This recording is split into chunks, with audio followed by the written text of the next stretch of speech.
Liquid ఫర్టిలైజర్కి ఇంకా ఏంటేంటి కలపచ్చు.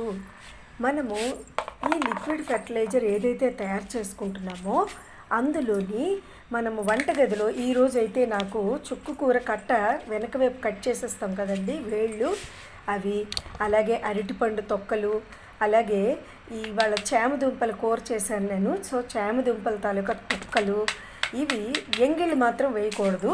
So ఫ్రెష్గా ఈ చామదుంపల తొక్కలు, టీ పొడి ఇవన్నీ ఉంటాయి కదా మనకి వంటగదిలో, అవన్నీ కూడా ఇందులోని వేసేస్తామన్నమాట. చూడండి, అలాగే బాదాము పాడైపోయింది, అది కూడా వేసేసాను ఇందులోనే. కొంచెం బాదాంకి చిన్న ఇది పట్టినట్లుగా అయిపోయింది. సో అందుకని అది కూడా వేస్తాను. దాన్ని ఏం చేస్తామంటే మనం బాగా కలిపేయాలన్నమాట. సో లిక్విడ్ ఫర్టిలైజర్ డబ్బాలోని మనం వీటిని వేసుకొని అన్నీ కలిపేయవచ్చు. ఇవన్నీ కూడా ఫెర్మెంట్ అయిపోతాయి, మూత పెట్టేస్తాము, ఎందుకంటే ఆల్రెడీ అందులో బెల్లం వేసాం కాబట్టి. సో ఫెర్టిలైజర్ ఇంట్లో ఏ వస్తువైనా మనకు